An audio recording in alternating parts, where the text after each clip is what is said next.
Hey guys, Professor Bill, Comic Book University, and Avengers, issue number 672. Check this out. So, When Worlds Collide is the name of this title, this arc, and it's going to cross over the Champions and the Avengers. So we got 2 more Avengers issues and 3 Champions issues, starting with Champions issue number 13. But this is where it starts, right here in 672. Legacy, taking over, baby. I love it. So this issue right here is also the beginning of the new numbering system, or should I say the old numbering system.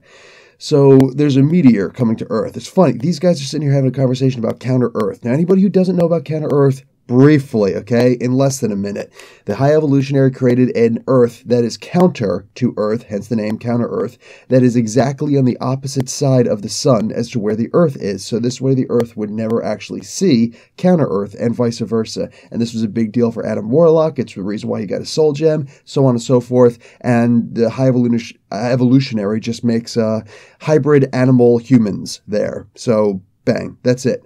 So anyway, all that being said, suddenly, because they're looking at this this satellite that's supposed to investigate to see if there's counter-Earth, and I love the scientific arguments on both sides.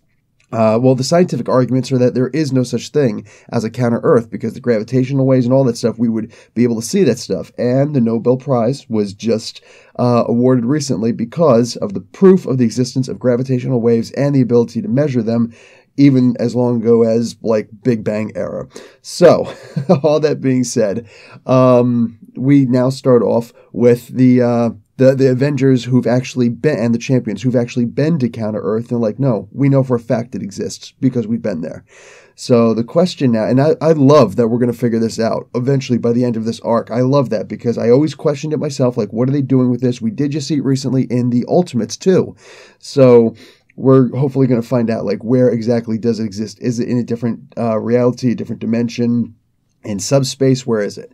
Anyway, so all of that, a giant meteor just kind of comes out of nowhere, and it's freaking huge. It's about to hit Lexington, Kentucky, and at ridiculously fast speed. So they go up, and in waves, the Avengers start trying to take this thing down. Now, while they're in the process of this, Falcon and Kamala Khan are both trying to have an argument about who's in charge of this team or individual teams. Falcon decides to try and take control over both teams. Kamala's like, you take control of your team, I'll take care of my team. And meanwhile, what? Now, Cyclops doesn't get a say anymore? I thought he was supposed to be the co-captain, and just what's going on here?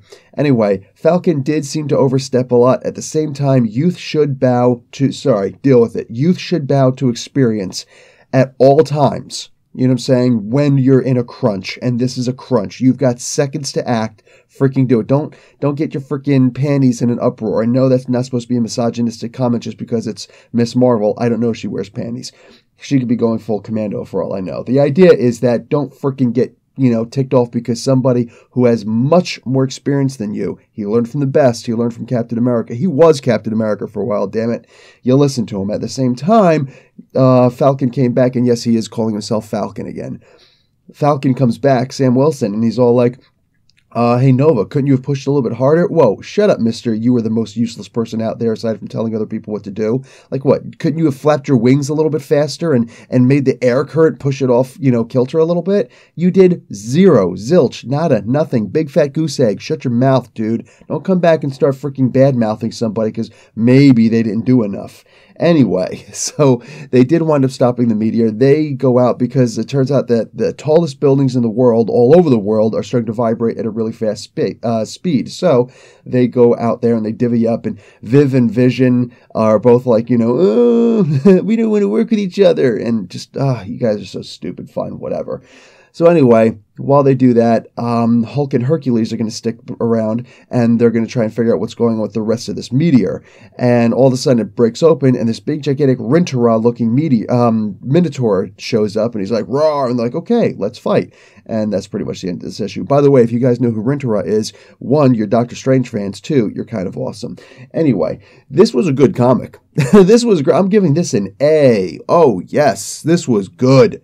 This was good. This is the kind of stuff I want to see in my comics. There's a lot of action, a lot of drama, and just like all sorts of different problems that these two teams have to face, but they got to work together. On top of that, I want to know what the heck happened to Hercules' mace, mostly because That was freaking sweet. He should always have that oversized mace. Like, seriously, just this gigantic, compensating for something mace. That's what I want to see. That's freaking awesome. I love whoa, that little tiny adamantine mace that he used to have. That was cute. It was cute. But no, I want to see this gigantic, larger-than-life thing that's about the size of me, and he's just swinging around like it's nothing. I want to see more of that. Hope he finds it. Anyway, guys, Professor Bell, Comic Book University. Class dismissed.